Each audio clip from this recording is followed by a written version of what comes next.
throwing of speaker holder, mic holders and things like that. What went wrong, as Teacher Pamide would often say. I remember one of the times in another scenario, I teach constitutional law.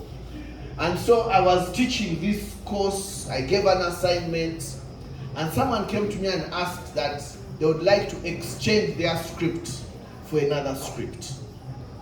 That the one they had handed in, they had performed very well, but they have revised it.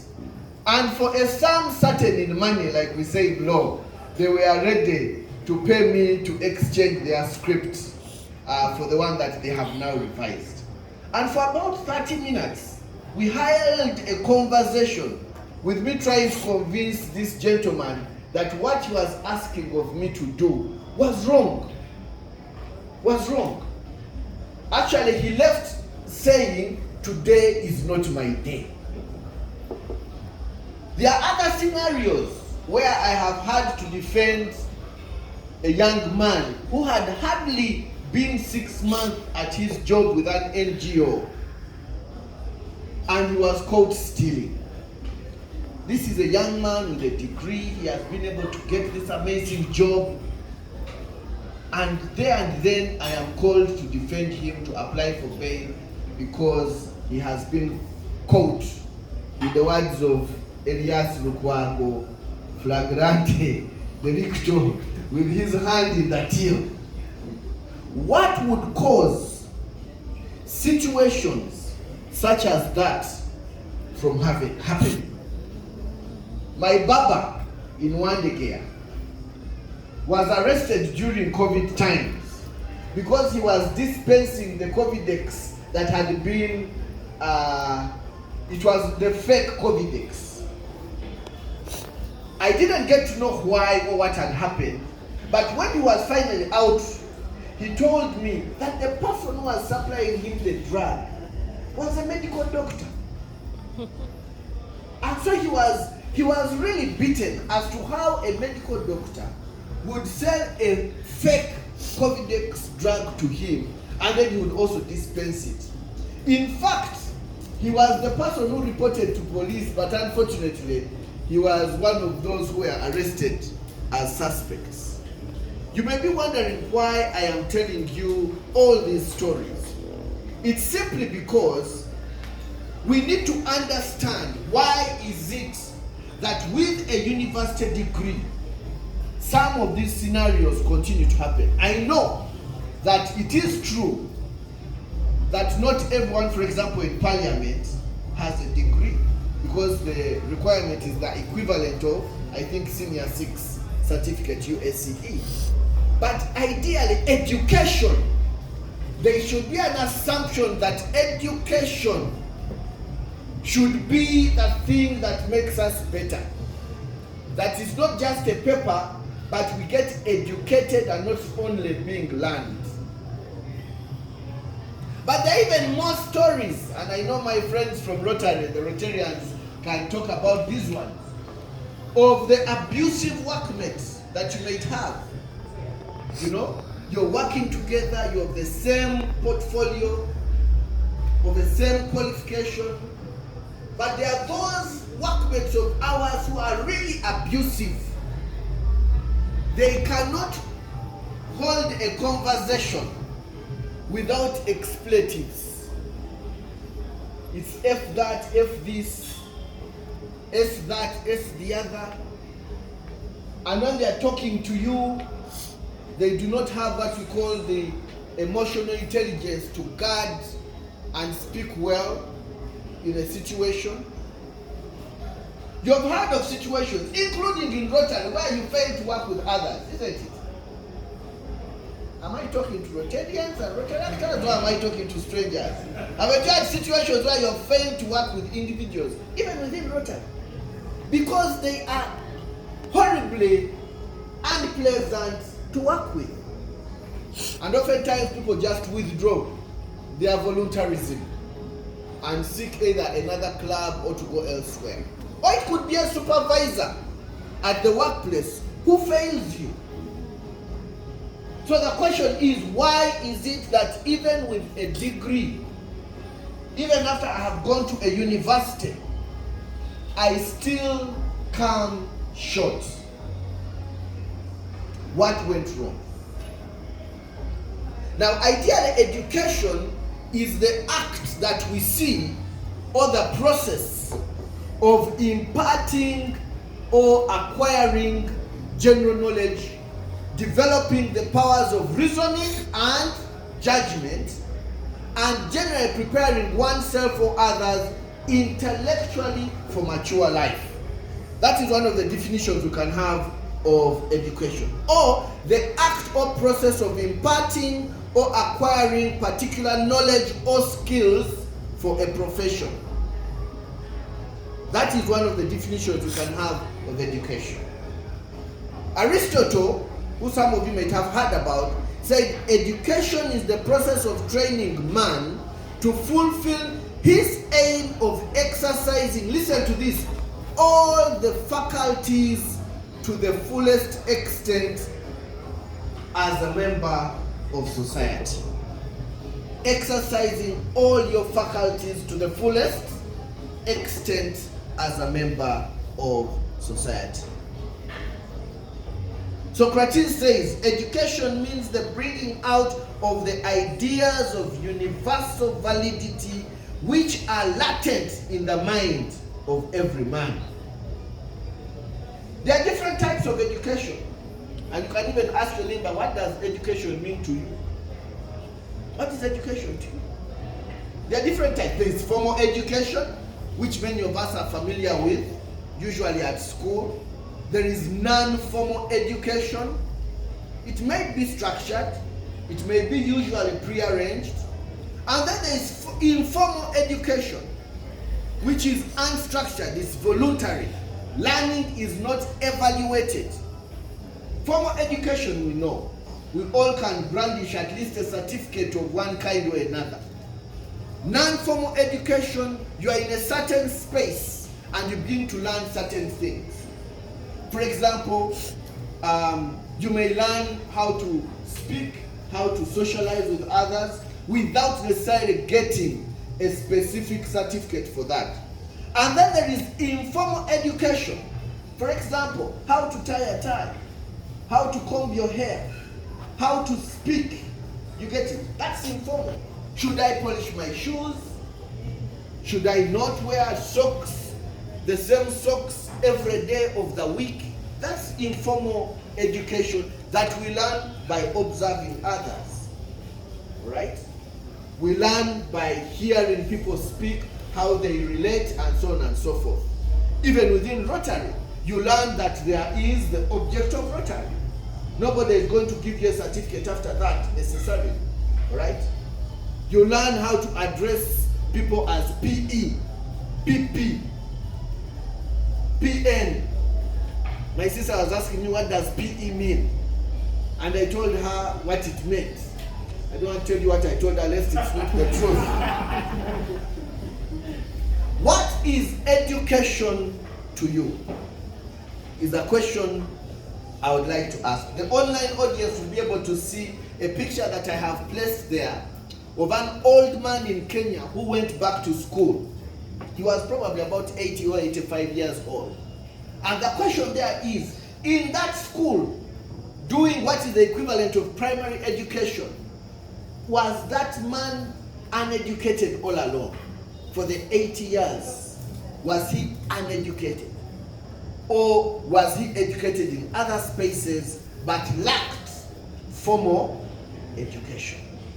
Very quickly, the reason why we have the education we have, and I start that in my book, we don't teach that at the university, is that colonizing governments realized that they gained strength over colonized nations not only through physical control, but also through mental control. And that is why when our fellow citizens are swearing in, we keep laughing at them because they cannot say Solomon. And we laugh at their inability to articulate what we call the Queen's English.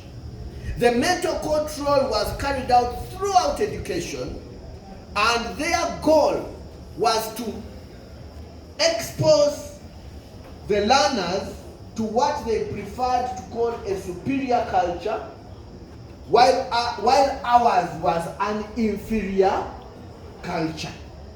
That is why marriage, for example, which is practiced in most parts of this country, which is a traditional form of marriage, as one of the forms of marriage, was seen as illegal. It was classified as dehumanizing, immoral marriage. Why? How do you pay and buy a woman? Because the exchange of bridal gifts was seen as a form of purchase. And as a result, in one case in Kenya, a man who was married through traditional ways to a woman was held not to be married, because for them, they said, the court that time was saying that if you exchanged bridal wealth, that was wife purchase, that cannot be marriage. But you and I know better, at least those of you who believe in bridal wealth like me, that I think it's a good thing to appreciate your parents. In any case, our court has now said it is the return of bridal wealth that is a problem after divorce, not the giving in appreciation. So colonizers thought that education would bring Africans into a modern world, and education would bring them into a higher level of civilization. However, it's also true that they used education, one, to propagate religion, two, to create a certain working class that would support the colonial engine and assist them in consolidating their foreign rule. And that is why you find the courses that we normally looked at and still look at with a certain amount of awe are courses like engineering, courses like medicine, courses like law. Those courses which, you know, your parents say that you first of all, you must only go to Makerere, and two, you must only study these specific courses. And they will look down upon those other courses which have made human beings what they are today. And you find that COVID-19 showed us, for example, with the lawyers, that we are not essential staff, we are not essential workers. That the essential workers were the people who are selling maize in the market. That the essential workers were the people who are keeping security. Even mechanics were given leeway to start working before lawyers. Actually, lawyers were never given time. We had to go to court and obtain a court order that was saying that we are what? Essential. Of course, when you get it from a fellow lawyer, what do you expect? So, colonial schools, therefore, sought to extend foreign domination and economic exploitation. So, people like Jomo Kenyatta was a learner. In Uganda, we call them abasomi. They were learners. The regents who looked after the Kabaka, Daudi Chwa, I don't know, I hope I'm speaking to people who are familiar with a little bit of history. You know, if you're not, just put up your hand and I will reverse. Daudi Chwa, the regents who looked after him were also called Amasomi. They could read and what? And write. No wonder they ended up benefiting from that 1900 agreement by amassing huge chunks of land at your expense. So they dealt with those kinds of people. And so the people like Sir Apollo Kakwa and so on, who became prime ministers, benefited because they pushed the colonial agenda and the colonial engine. Now, because of that, therefore, we can say that the ultimate goal of this colonial education, as quoted by Thomas Macaulay, was that they said, we must at present do our best to form a class who may be interpreters between us and the millions whom we govern, a class of persons, call them African in blood or Indian in blood and color, but English in taste, in opinions, in morals, and in intellect. So the reason why I am now bundled up in a necktie on a hot afternoon or evening is because of that. I still at some point struggle with running away from this colonial thing. Now, an author in Kenya called Ngugi wa Thiong'o writes then a book called Decolonizing the Mind. Decolonizing the mind. He says, the process of colonial education annihilates a person's belief in their names, in their language, in their environment, in the heritage of struggle, in their unity, in their capacities, and ultimately in themselves. It makes them see their past as one wasteland of non-achievement, and it makes them want to distance themselves from that wasteland. It makes them want to identify with that which is farthest removed from themselves. So some of the things that you begin to see, we have a daughter called, for example, Kansime. She starts calling herself Sima. I had a brother in his young days, he used to call himself, I think something Charles Hope, Bob, something, nothing traditional about his name. Distancing oneself from. In the primary school I went to, on one hand we said it was the best, on the other we had to face the facts. They used to laugh at those of us who would bring bananas. They would call us banana monkey. And yet we are eating the most healthy of fruits, of foods, isn't it? Yeah. But when you bring a banana in school, or when you bring pancake, now I have to be careful. When I say kabaragala, the Bachiga will say it is banana. But when I mean kabaragala, I mean that one that is prepared with dough. Any Muchiga here? You know they are my in-laws, so I have to be careful. Yeah? So one time I sent someone, one of the house helps, he's a Muchiga, I said, go and buy me kabaragala. I came back and found so many, they are called apple bananas, you know, they're calling these apple bananas. And I was wondering what had happened. And I'd forgotten I'd sent him for pancakes. Then he said, no, you told me to buy kabaragala. But where was I? I'm saying that we have, you know, for example, you know, you read a book and you start calling yourself a certain name. For example, my nickname is Zorro. Because my brother read The Mask of Zorro. If you haven't watched the movie, it's a beautiful. The Mask of Zorro is about a Spanish hero. Now I started calling myself Zorro. Huh? Yeah, Dan Zorro. Not Dan Rueza. No. You get it? So we have kind of, at least at some stage, most of us, those who haven't been able to do so, I respect you. But most of us, you find them sour grace, maybe calling himself, I don't know, sour grace. Priate. Whatever that means. So we've tuned so many things in that regard. So Thiong'o believes that colonial education instills a sense of inferiority and disempowerment in the psyche of the human being. And to an extent, I like to believe him. With due respect, look at what happened to elite high school. Yeah. I mean, I have no problem with people splashing wealth. But what message are we giving? Or are they giving? You know? Now, I'll stop there because people will start thinking that I am a sour loser, I am whatever, and so on and so forth. But I am a hater. But the truth is that how many of the people there came in a Gomez? Or in a Kanz? Or in traditional wear?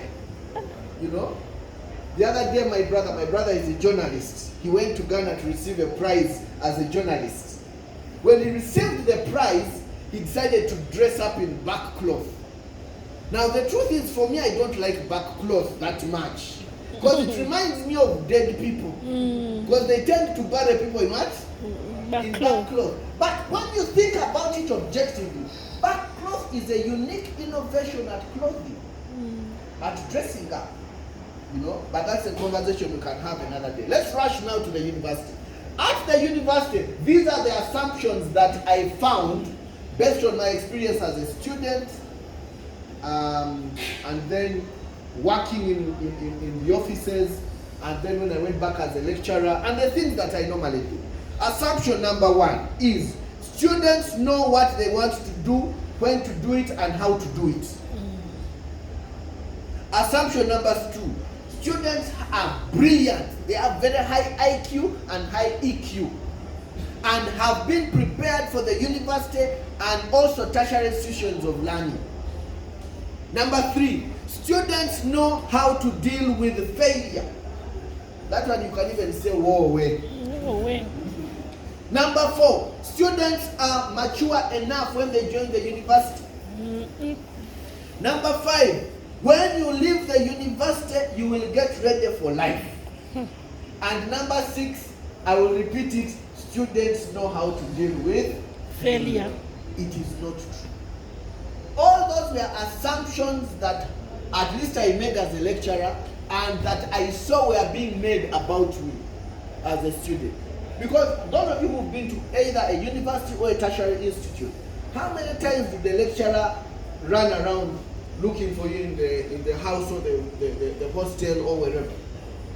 Did any of you ever have someone chase you out of the hostel, go to class? No. The assumption was you guys are now mature, you know what to do. The truth is, students cut classes as though there is a prize to win. The truth is, we have lost students. At least, was it in your year when the other girl died? The suicide case? Yeah. She failed an exam twice. The third attempt, she didn't think she had done well. She decided to, what do you call it? What is the slang for killing yourself? She killed herself. No, it's not manslaughter. She committed suicide. she killed herself. The reality, therefore, is students deal with certain challenges. For example, the reality is peer pressure is there. Peer pressure in terms of sex, in terms of drugs, in terms of alcoholism. Yeah. I've worked with a student who finally finished his education after 8 years. 8 years. 8 years. Alcoholism, he had a girlfriend in UCU, and yet he was in Bakerere. Man, the brother was dealing with stuff. Then the girl conceived, then he first denied the baby, then after he accepted the baby, by the time he accepted the baby, I think the girl had committed an abortion. Man, it was a mess. By the time I started talking and working with this young man. Alright? The truth is, students do not have emotional intelligence. And when I say students don't have, I am speaking generally. Because those of you who have emotional intelligence, I respect you. But the majority that we have dealt with do not have emotional intelligence. They don't know how to respect their seniors. You know? And of course the question is there a need for respecting of seniors? Students lack a vision. A vision. You can even start asking yourself, those of you who are listening to me right now, what is my vision? Do I have a vision? You ask your neighbor. What has she said? Does she have one? Is she talking about a vision or a mission? Vision, mission, purpose, nothing. Yeah, I also developed this, by the way, later on in life. So don't feel like I am just, I developed this later on in life. So we study, but we don't know where we are going. We are unprepared for the workplace. We have too much freedom on campus, we don't know what to do with it. Inability to balance time, among other things. And so, I've said among other things, meaning that there are many other things that you can deal with. For example, universities and tertiary institutions have so much proggy. So much. Basoga, what? Association. Then I don't know. Then there is accountants, I don't know, association. Then there is a fellowship main campus, fellowship main campus, fellowship university hall, fellowship faculty. Then there is Rotaract. Yeah, there is Rotaract of the university. There is so much proggy. And so it takes a mature person or someone who is mentored to be able to cut all ties to what is totally unnecessary and concentrate on just a few. Are we together? Yes. Now you will ask the question, how then did we get there? How did we get here? I would like to propose my ideas. You can propose yours. 1, globalization and capitalism. The internet. These social adjustment programs messed up families, by the way. I know some of you don't even know what I'm talking about. But there was a time when the economy of our nations was seriously changed. Some of us had fathers who were working for government, and government used to pay for everything, including toilet paper. Everything.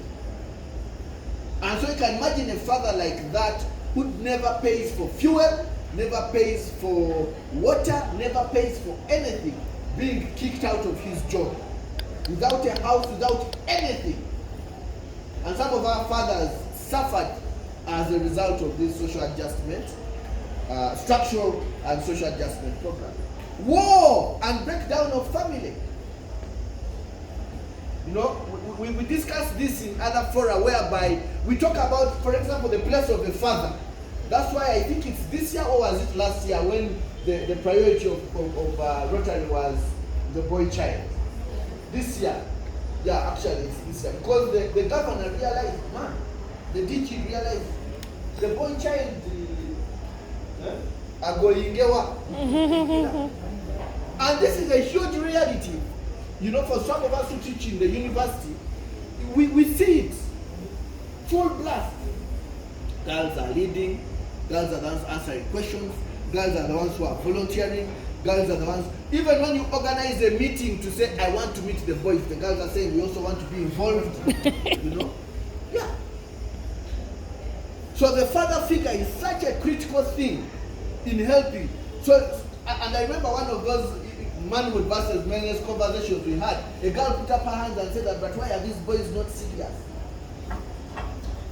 And it had taken me over 3 years to just pump up the boys to get into a space to speak to me when we were having the alone session between boys alone before the girls joined us. And they all sat and were looking like this. Place of the father. Number 4 or number 5, VUCA. The world is volatile. The world is uncertain. The world is complex. The world is ambiguous. I'll repeat that. We live in a VUCA world. Volatility, uncertainty, complexity, ambiguity. Things are not as we used to see them before. I was having a chat with my daughter. She's trying to choose subjects for her O levels. And she was saying, I want to do this science and I want to be a scientist. I said, man, you better do some art subjects because you just don't know where you're going to end up. You just don't know. And she was saying, no, I want to be like Auntie so who is into the medical field. I said, do you know Auntie's first job, her first qualification? She did law. And my daughter was white, couldn't believe it. But you ask the Rotarians here. Many of our colleagues, when they go to the USA and the UK, what profession do they end up doing? Nursing. Nursing. They become nurses because that's where the money is. You live here with your degree in law, your degree in BA, your degree in whatever. You go there, you calculate, you say one no. Yeah. Yeah. or let me look after the elderly, because that one is also highly paying, as I'm going to show you. And like I said, the colonial purpose of education has brought us here. So therefore, ladies and gentlemen, what I say in this book is that we now need to have a rethink for us to survive. We need a rethink. We need a rethink of this education. Yes, some universities actually have decided to change their methodology. For example, at the School of Law, we have now introduced clinical ways of teaching. Instead of the lecturer standing here as I wanted to say as a prophet, but I may offend some of you. The lecturer is the know-it-all. Everything he says is correct. I remember having some of those students, after we have had a nice debate, then the student puts up their hand and says, but for you as the teacher, what do you think? I say it's not about what I think. We are testing your ability to critically think, not to critically regurgitate what the lecturer has said. So, some thoughts therefore. One, we have moved away from intelligence quotient as the measure of a person's abilities. And we have gone to, among others, emotional quotient or EQ, the ability to identify, manage your emotions and the emotions of others. And it is said that the sky is the limit for that person who can manage both emotional quotient and intelligence quotient. One of the guys that I respect in government, okay, he was in government, he's no longer there now, or he is there in a certain way. Among many others, of course, there is Ndugu. Those of you who don't know Ndugu, I'll tell you more about him. But it was among Babas. I respected the time when he was under pressure for Temangalo. Those who don't know Temangalo, you can Google it up. It was a scandal involving the sale of land. But I watched the body language of Mama Babas.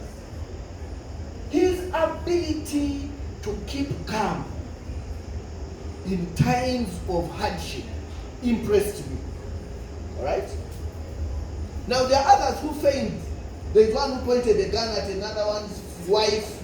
There is one who shot. There is one who was at a radio, TV show and started wanting to fight a colleague and so on and so forth. That shows you that there is a serious space for emotional quotient. Even in the workplace, think about your workplaces. The people who are brilliant but are unable to control. They are brilliant, they are your bosses, but the thing you know about them is that they are always shouting at you. That balance is key. Even in Rotaract, by the way. Yeah. There are people who... Anyway. But you know what I mean. So, we need therefore to dig deeper in appreciating the value of emotional quotient. Your ability as an individual to sense, understand,